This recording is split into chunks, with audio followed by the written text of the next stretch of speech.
प्रेम से कहिए जय जय श्री राधे। आज की इस वीडियो में हम आने वाली श्री राधा अष्टमी व्रत के विषय में बात कर रहे हैं। राधा अष्टमी व्रत कैसे किया जाता है, इस दिन पूजा कैसे की जाती है, आज की वीडियो में हम ये जानेंगे।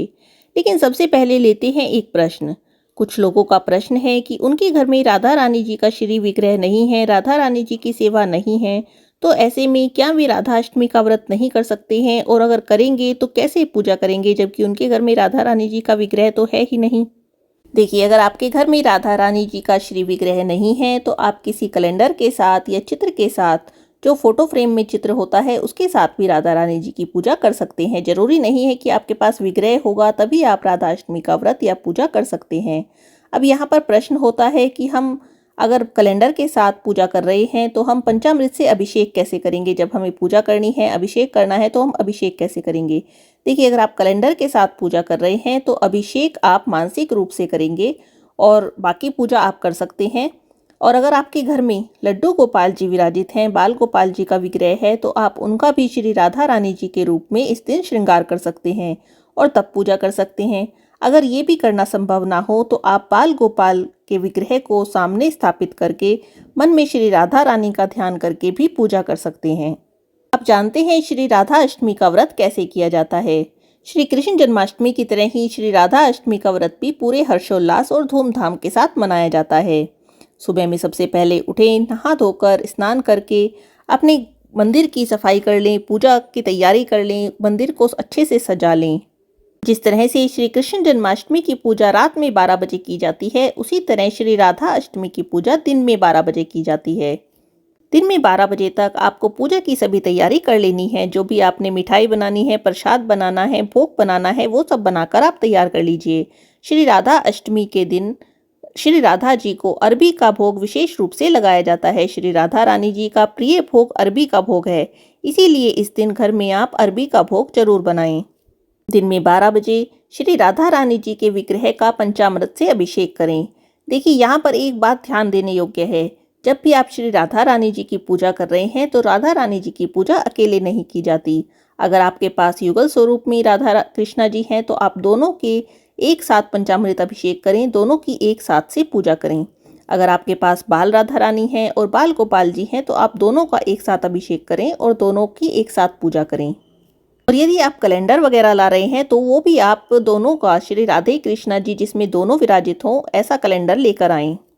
पंचामृत अभिषेक के बाद राधे कृष्णा जी को नई पोशाक पहनाएं, उनका नया श्रृंगार करें।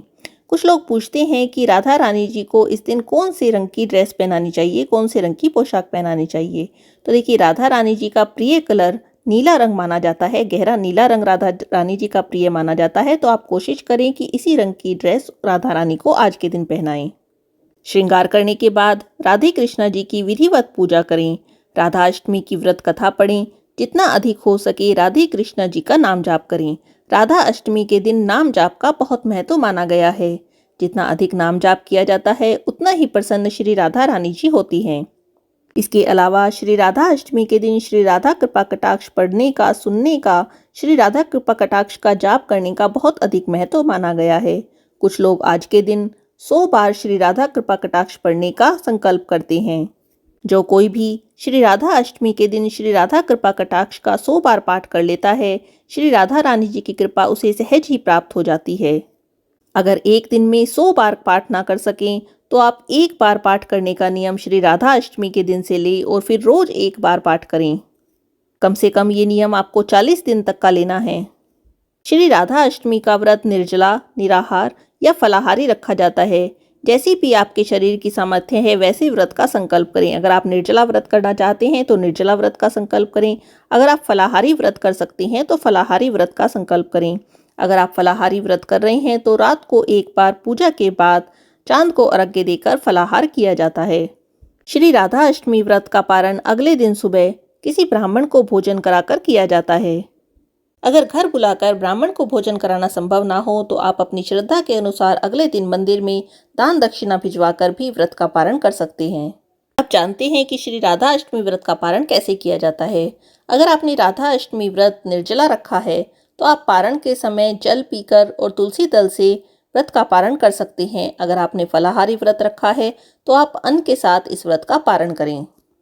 एक और बात, कुछ लोग पूछते हैं कि क्या श्री राधा अष्टमी का व्रत करना जरूरी होता है अगर व्रत ना कर पाए तो। देखिए, पहली बात तो ये है कि जो जन्माष्टमी का व्रत करते हैं, पूजा करते हैं, उन्हें श्री राधा अष्टमी का व्रत जरूर करना चाहिए। जब तक श्री राधा अष्टमी का व्रत ना किया जाए तब तक जन्माष्टमी का व्रत पूरा नहीं माना जाता। लेकिन फिर भी अगर कोई पूरे दिन का व्रत किसी कारण से नहीं कर पा रहा है तो दिन में 12 बजे तक, जब तक श्री राधा रानी जी का जन्मोत्सव मनाया जाता है, उनकी पूजा की जाती है, तब तक का तो निर्जला निराहारी व्रत सबको ही करना चाहिए। श्री राधा अष्टमी का दिन बहुत ही खास माना जाता है। साल में आज ही के दिन श्री राधा रानी जी के चरण दर्शन कराए जाते हैं। श्री राधा रानी जी के चरणों के दर्शन मात्र से, उनके ध्यान मात्र से मनुष्य को गोलोक की प्राप्ति होती है, वह भव सागर से पार उतर जाता है। तो ये थी श्री राधा अष्टमी व्रत से जुड़ी कुछ जानकारियाँ। अगर आपके मन में श्री राधा अष्टमी से जुड़ा और कोई प्रश्न है या और कोई संदेह है तो आप मुझसे कमेंट बॉक्स में पूछ सकते हैं। मैं उसका जवाब देने की पूरी कोशिश करूंगी। आज की इस वीडियो में बस इतना ही। प्रेम से कहिए जय जय श्री राधे।